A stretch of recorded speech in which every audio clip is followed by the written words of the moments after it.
Hello, welcome to the show, the podcast, the time of your life. Absolutely the time of your life. And if you're watching the video version of this podcast, you're going to notice that it looks a little different. Glenn, you are not in Florida anymore. No, Where are Toto, you, you are man? not in Kansas anymore. No. I Uh, am in the Dominican Republic. yeah. How's that going? Awesome. Awesome. Awesome. There's another episode of the podcast where we're going to talk more about that. What are we talking about today? Today, we're talking about getting addicted to information. I think we've touched on it before. We have. We've definitely touched on it in the Q&As because it's something that a lot of people have struggled with. That they've talked to us about, especially like the self-help information. It's something you've been warning about for 6 years. This cycle of self-help, and then loving the feeling that you get of the self-help. Like, yeah, we've talked about it before, but never this in depth. So what are your how do you know? Like, what are your thoughts on whether or not you're getting addicted to the information? Yeah, and there are a lot of ways, and really the reason I decided to do this is because somebody sent me an email about a specific thing that we'll touch on a little later, but it gave a bunch of examples, and it gave me a couple different aspects to ways to come at it, and which I thought was cool. So we're going to expand into that, I think. Do you want me to So, read some of the email, or? no, I'll just give an overview Okay, first, and then we'll go into that. sure. So because that's just a version of what we're talking about. Right. So like getting addicted to information, it can take a lot of ways, a lot of looks, and it's really, there's so much information out there. We literally live in the information age. Yeah. So like there's just, and a lot of it is actually really good, which is cool, but the thing of it is we do get a pleasurable feedback from doing anything good for ourselves. So if we expose ourselves to something good, like if you just expose yourself to love, like it's, you're going to feel some level of pleasure, as opposed to if you expose yourself to hate, you're going to feel some level of negativity. So it's the same thing with information. So if anything has a high vibration to it, a helpful vibration to it, an enjoyable vibration to it, a self-help vibration, then you're going to experience some level of pleasure, most likely. Unless something triggers you, or you don't like the way the person speaks, or something like that. But when things are clicking with you, you're going to experience a pleasurable experience, and which is wonderful, but it can be addictive. We can because it's like, oh, I like the way I feel when I do this, I must have done something good. And very rarely do we slow down enough to really understand what we're feeling or thinking, or why it's happening. We're just habitual beings. If we do things consistently and we feel better after, we just keep doing them. And if a lot of times it's like, well, is that good for you? Well, yeah, I feel great. Yeah, but are you, like, how is it changing your life? And I think, one of the best ways to really see if you're addicted to information is to really just slow down and, think back, like, when did you start taking in information? When did this process start? And for a lot of people, it's 6 months, a year, 2 years, 5 years, 10 years. It can be extended periods of time, and you have to look at how much your life has changed Yeah. over that period of time. If you're just not as miserable as you were before, you can make greater progress than that. And I imagine, would you say that it's tricking yourself into thinking that you're making progress Completely. by, like, if you read a book about exercise, you feel like you're doing something good for yourself. But if you're not doing those things, if you're watching YouTube tutorials about, clean eating, but then you're going to McDonald's that day. Like, you get is it perpetuating your own, is it Yeah. giving you enough of a good feeling to not do the things that you should be doing? Yes, because it's kind of basically what it is it's not true sustenance. It's not spiritual sustenance. It's egoic food.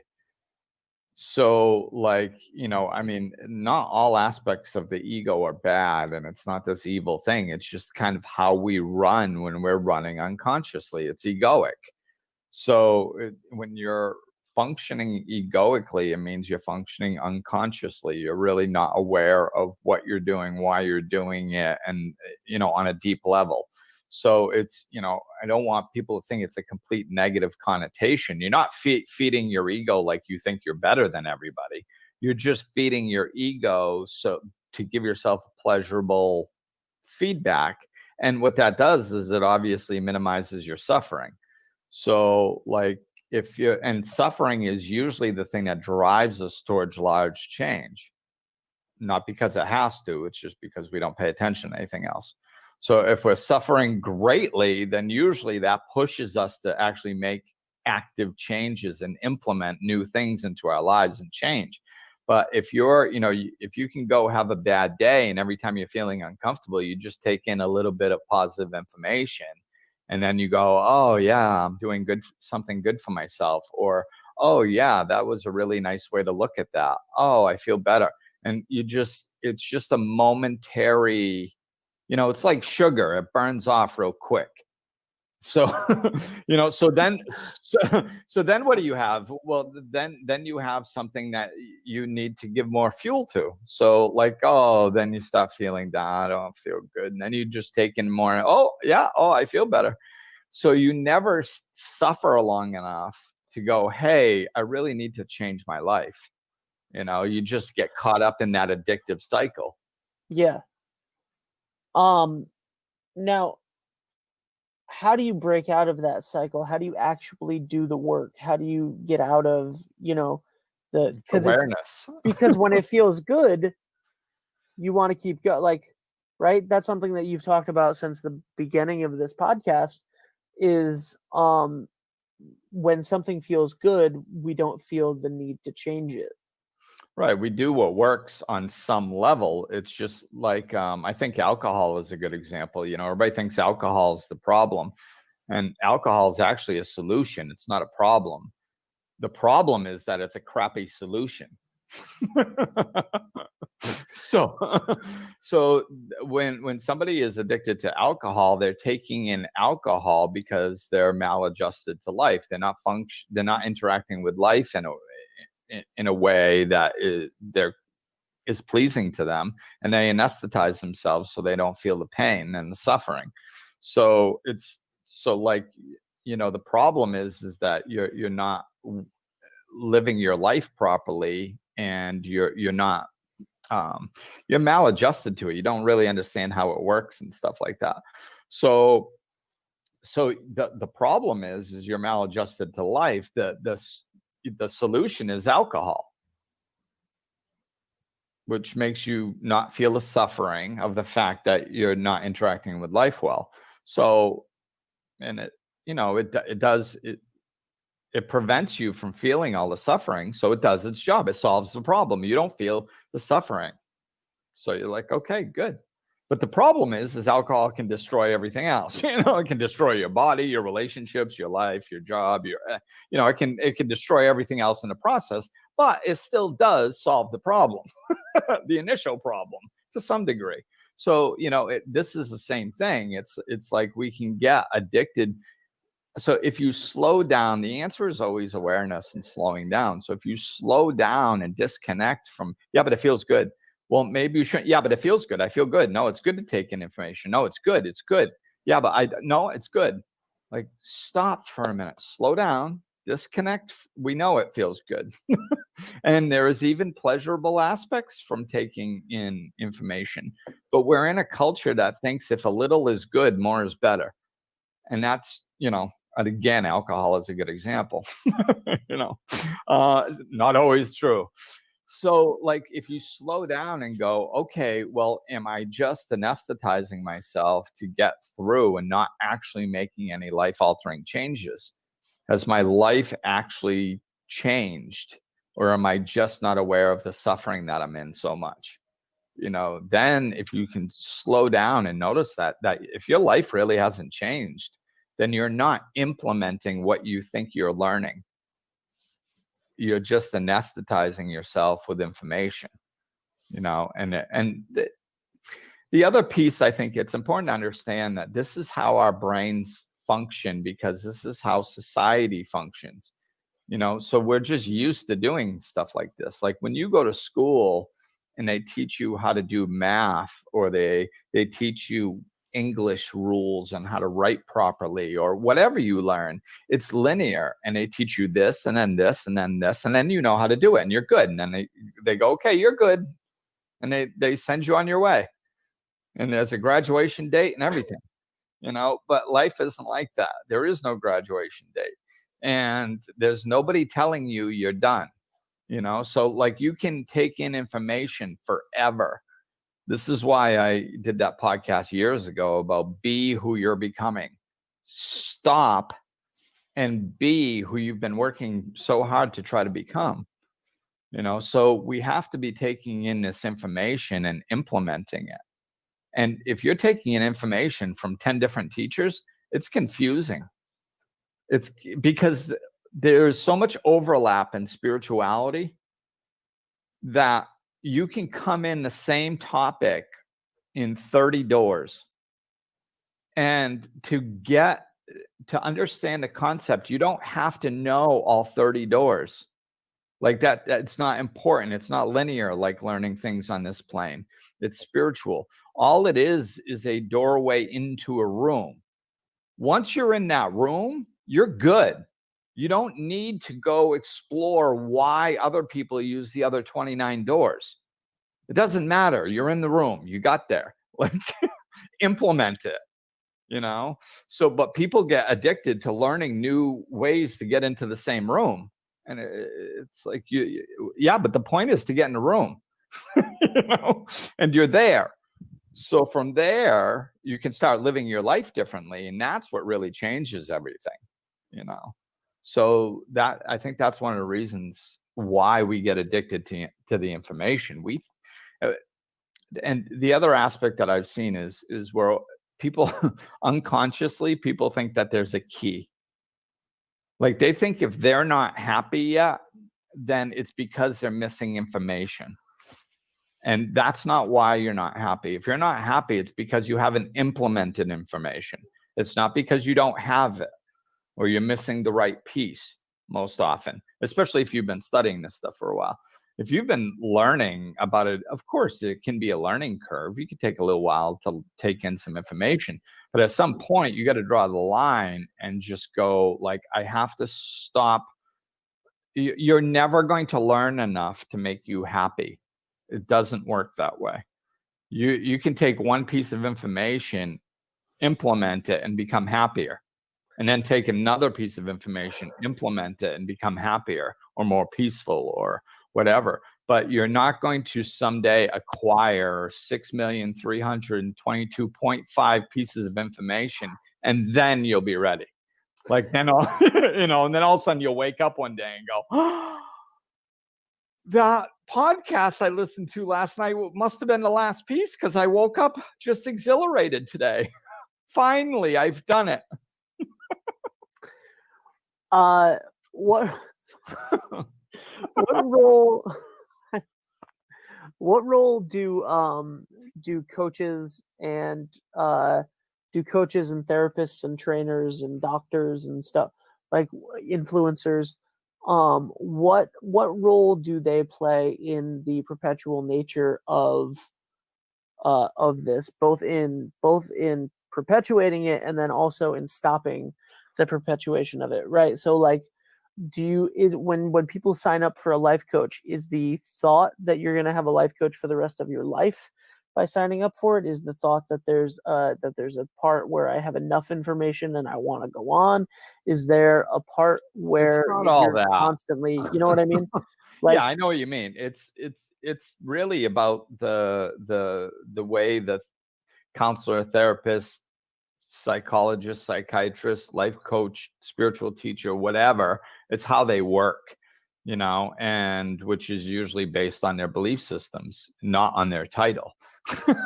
Because there are wonderful people that do wonderful work in all those areas. And I bet you could find somebody. I mean, obviously, I think what I do is a good thing. Otherwise, I wouldn't be doing it. right.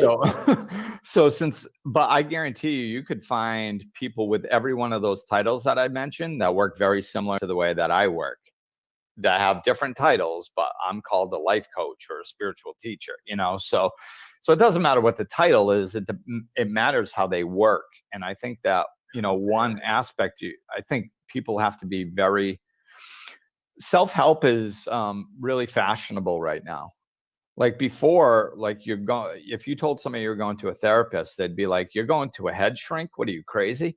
Now it's like, oh, I have an appointment with my therapist, and they go, oh, that's good. Good for you. You're working on yourself. That's excellent. Excellent. Yeah. Oh, who's your therapist? This is my therapist. It's very in right now. So the problem is like just going to a therapist. It's like what happens is if we don't change anything in our own lives, we go out in the world, we live dysfunctionally, which builds up an issue within us. We go to the therapist, we throw up all over the therapist or the counselor or whatever. So we puke it out, and there's a pleasurable sensation we feel from getting it off our chest, because that's step one. And then some people sit there and listen, and they go, yeah, okay, wonderful. Glad you feel better. And then you leave for the day, and you think you actually accomplished something, which you didn't, because you go back out in life, you create more controversy. You go back the next week or 2 weeks later, you throw up, you purge, you feel better. Then you go back and you do it again. And some people make their living listening to people do that for 20, 30, 40 years. And to me, oh my God, I couldn't do it. I couldn't do it as a life coach. I couldn't do it as a client. I mean, like, let's freaking solve something, for the love of, so that is what you need to, if you've been with a therapist for 10 years and nothing has changed, you need to get away from that therapist. They are not helping you. So just look, if your life's not, and I mean, it's with anyone. I mean, if somebody's working with me and their life isn't getting better, they should leave me. Right. I'm not going to take it personally. It's okay. Maybe it's my fault. Maybe they just need information a different way. Maybe there's a block that they need to get through a different way. Whatever. Rock the boat. If you're going year after year after year and your life isn't getting better, then there's a problem. So that's what they have to look out for. And I think it really just depends on, most people that I know nowadays that work in this type of capacity do not just sit there and allow people to, not change their lives year after year after year after year. Right. And I think that, like,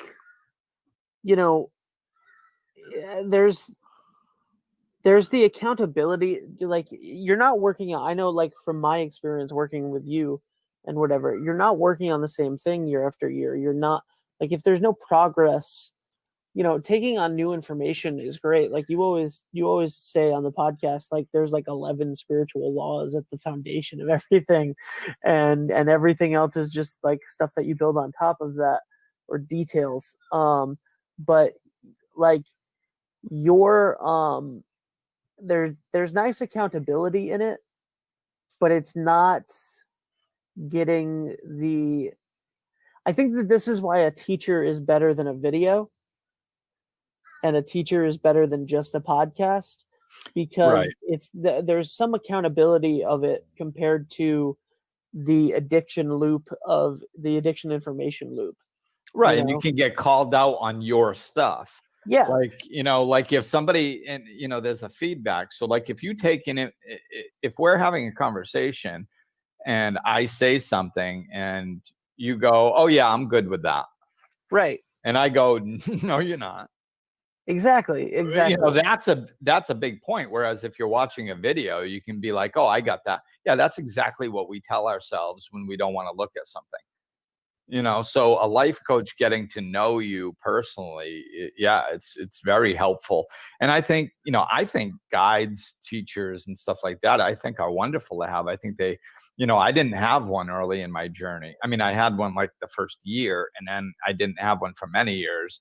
And then I had one for a little while again. So I've kind of experienced different aspects of it, and I made much greater progress, much faster when I had a teacher, working with me, Yeah. because it's hard to see your own stuff. There's emotion around it. So it's very valuable. I just don't think that we should have 30 teachers. Right. You just don't need information coming in on that many flavors, on that many levels. It's confusing. Nobody can. That's like studying every version of math at once, like all at once. Like, so every day you read a book about algebra, and geometry and calculus, and like every day you read it all at once, and for years. It's like your head's going to be spinning around, so you just work with, I think one teacher at a time is appropriate. Sometimes, I mean, there's no set law. Sometimes it's good to work with two at the same time, or work with one and then, have a book going, or follow one or two podcasts. I mean, you can take in other information here and there. It's just, it can't be, you just have to see how you're implementing it in your life. I think that's the biggest piece. How is your life changing? Because if it's not, you're just spinning around in the same spot. Right. And is there a way, how do you gain the awareness of, am I in this situation, where this is probably just a positive feedback loop, and I feel bad and I watch something or I listen to something and then I feel a little bit better, but then I don't do anything. Like, how do you know, other than going like, oh, and now it's been 4 years of this, like. Well, if you slow down and you're honest with yourself, it's really not that difficult, to be honest with you. It's, Yeah. this is, I don't know, man. I think I'm going to just change my like title to slow down teacher. Like, that's what I'm going to be, because everything comes down to that. We don't, because if you look at spiritual law, spirituality, absolutely everything that I teach, if you look at it, slow down, just really slow down and look at it and have a logical conversation, either with yourself or someone else, you can see it makes perfect sense. And it's not complicated. It's very, very, very, very simple. And if you do the same thing with the way you are living your life, the way that society tells you to live your life, it makes zero sense. None whatsoever.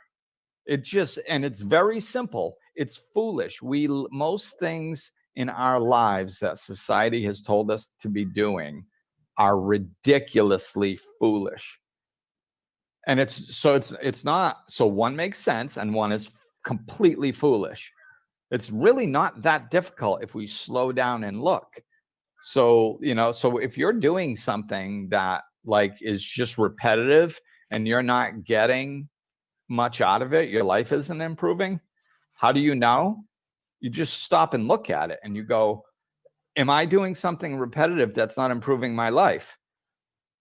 Yes. Bingo, you got your answer.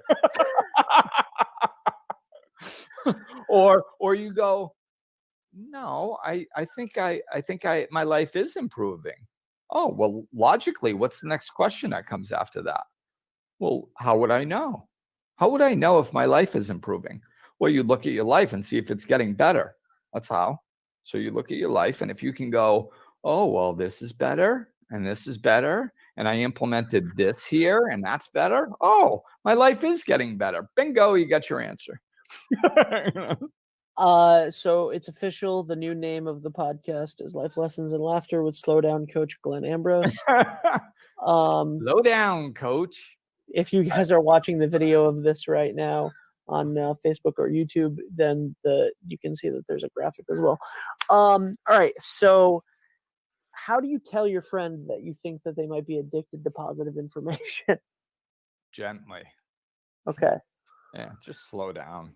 Slow down on how. Yeah, I always tell people, like, start with yourself if you can.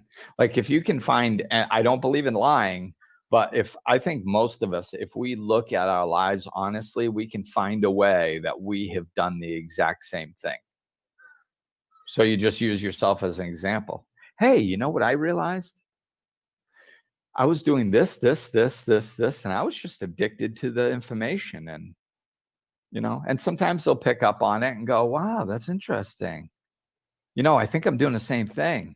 Or they'll be like, yeah, you really shouldn't do that. That's stupid, and then they'll keep going. We can't control others, so it's all right. But we should get to that example that was emailed. Yes. From our friend in Melbourne, Australia. Absolutely. I was wondering about your ideas on, or your views on, labeling ourselves and others with the use of star sign traits, personality tests, etc. I have read up on and done so many, including astrology, Enneagram, Myers-Briggs, strength test via character testing, love languages, empath test, introvert, extrovert, ambivert, 4 tendencies quiz, spark type, just to name the ones I recall. As interesting and often very accurate as they can be, are they an excuse to cop out sometimes, or is it a judgment when you identify someone else with a particular label? I know I have offended by some people by asking what star sign they are, or is it a good way of learning who you are? Yeah. So, one of the reasons that I wanted to bring this up was because it said, what are your views about labeling ourselves? And, labeling ourselves is, that's it. You don't want to put yourself in a box. There is no label that's going to describe what we are, because if you go, I am Glenn with brown hair and blue eyes, and I grew up in Massachusetts. That's who I am. Most people are going to, that are leaning in a spiritual direction are going to go, Glenn, that's not really who you are. It's just your egoic identity, right? It's not like that. So, but if you go, well, I'm a Leo and I was born under the sign of, I don't know all the specifics, so I can't go on too in-depthly, but and this is my Myers-Briggs and this is this.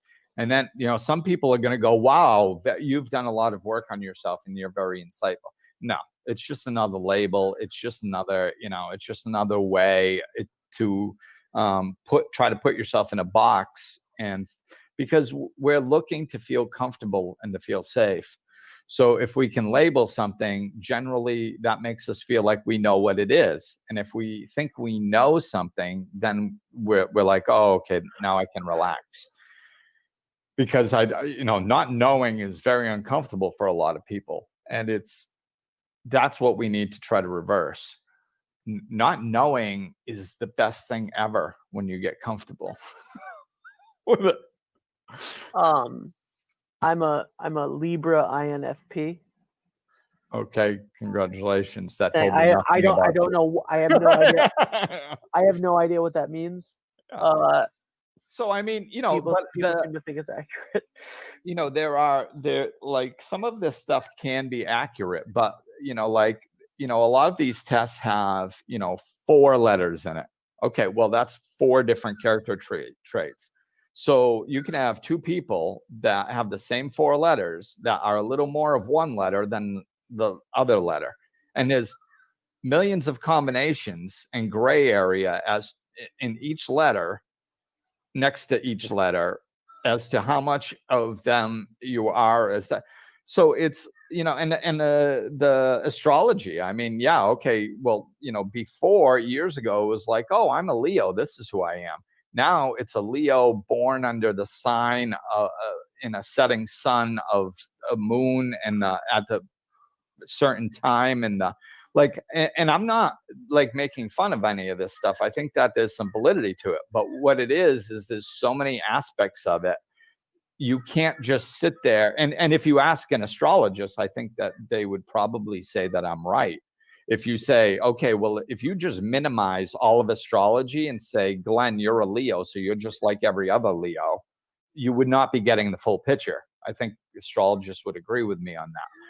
Yeah. And that's all I'm saying is that within the house of Leo, there are many variations within that and with everyone. So this stuff, it's so the one thing is don't get attached to it with a label. Don't try labeling things to make yourself feel better. Not knowing something is when you feel the essence of it. Like, if you look at somebody and you think you have them figured out, all of a sudden you just close your mind off to what they are capable of. And so it's when you see a little child, this is how I always visualize it. When I see a little child see a dragonfly for the first time, that is cool, man. Because the dragonfly is like hovering there, and the little kid's like, what? And they don't have a label for it, so they don't know what to say. They don't know how to describe it. They've never seen something move like that. The pretty colors on it. There's so much essence to that dragonfly. They can't even speak. There's so much joy and excitement in them that it's overwhelming, and they feel it through their entire body. That is cool, man. That is life. And that is essence. That's what happens when we see the essence of something. So like when we label something, we go, oh, it's a dragonfly. No, honey. No, it's okay. It's just a dragonfly. Oh my God, don't say that. You just sucked the essence right out. Oh, it was this amazing, wondrous, beautiful, alive, joyous thing. But now it's just a dragonfly. Do you see how labeling something just takes the essence out of it? So we have to steer clear of the labels and thinking just because we can label something, we know what it is, because we don't. So coming from that aspect, I think it's important to touch on the validity of some of this stuff.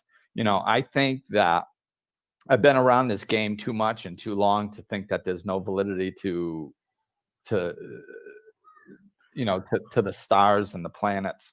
Like I've seen stuff, man. I've seen patterns. I felt things where I'm like, what the heck? And then all of a sudden I read some astrology thing that happens to pop up in my feed. And I'm like, oh my God, that's exactly what I'm experiencing. And I don't live my life by that. So there's no way I could have like manifested it. It's just, so I've seen that stuff too much. Numerology, I've seen insane. Like my friend down here, Tahira, is a number 7, and I'm a number 7, and she's really well versed in the numerology aspect. So, and we are so alike in so many ways. It's nuts. So we're just like talking about something, and she's looking at me. She's going, "Yeah, we're 7s. Yeah, that's 7. That's a 7 trait. See this, that, this. See." And I'm like, wow, man. It's cool. That one, I have no idea what I am. So, but it can be cool. It can help give us insight. Sometimes if we have some vague ideas about somebody, especially, we don't have to, again, don't try labeling everybody. But if you have a partner in your life and they are a 7, and 7s tend to, I don't even know because I'm not as well versed as she is. Sure. Let's just say 7s shoot off at the mouth and then they calm down later. Let's just say that's a trait, which I don't know that it is. But if you know that about somebody and you go, hey, he's a 7, that's a trait. And actually, I've seen him do that a bunch of times. So it's a trait that he actually embodies on a consistent basis. Then that can help give you an understanding of a trait of that person. And then if they shoot off at the mouth, you might go, I'm going to be a little bit extra patient with this one because he's a 7. And I'm just going to give him a few minutes and he'll come right back down around. So I don't need to correct him every time he shoots off at the mouth because it's kind of his personality.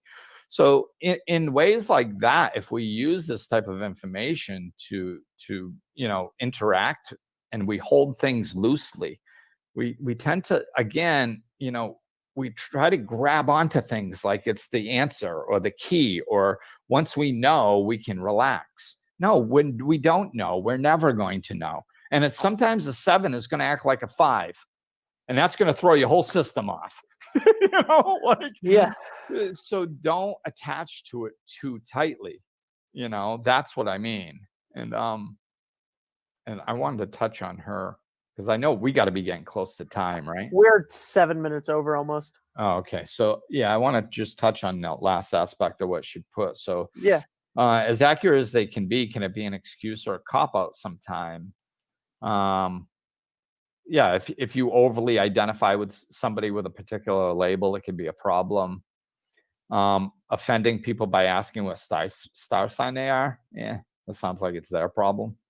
Not but really yours. also for a cop-out, if you're, I guess if the 7 is shooting off at the mouth too much, then you got to hold them accountable for that. Or if you're like, this is just who I am, this is what I do, and like you excuse yourself for bad behavior, then yeah. Exactly. And that's, that was actually the point. I was kind of scanning to see if there was anything else, but that was exactly the point that I wanted to touch on. Yeah, I thought so. Yeah. We had talked about it before.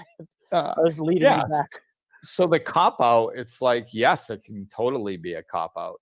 We have to take responsibility for our actions.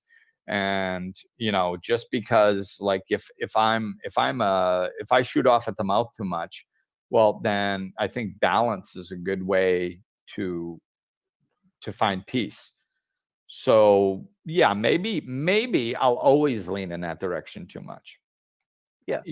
But like if I'm conscious of it and know that I do it a little bit too much and I have a tendency to do it a little too much, then I should be conscious. Hopefully that consciousness around it will help me do it less so I can use it to my, so it can help us to know ourselves better. And it can help us to minimize things that we may do too much and get back into balance a little bit. But yeah, we can't use these things as an excuse for other people's behavior or our own behavior. There is no excuse, like nobody makes a jerk. Like there's no archetype that's a jerk. Like that, they don't make those. Jerks are created.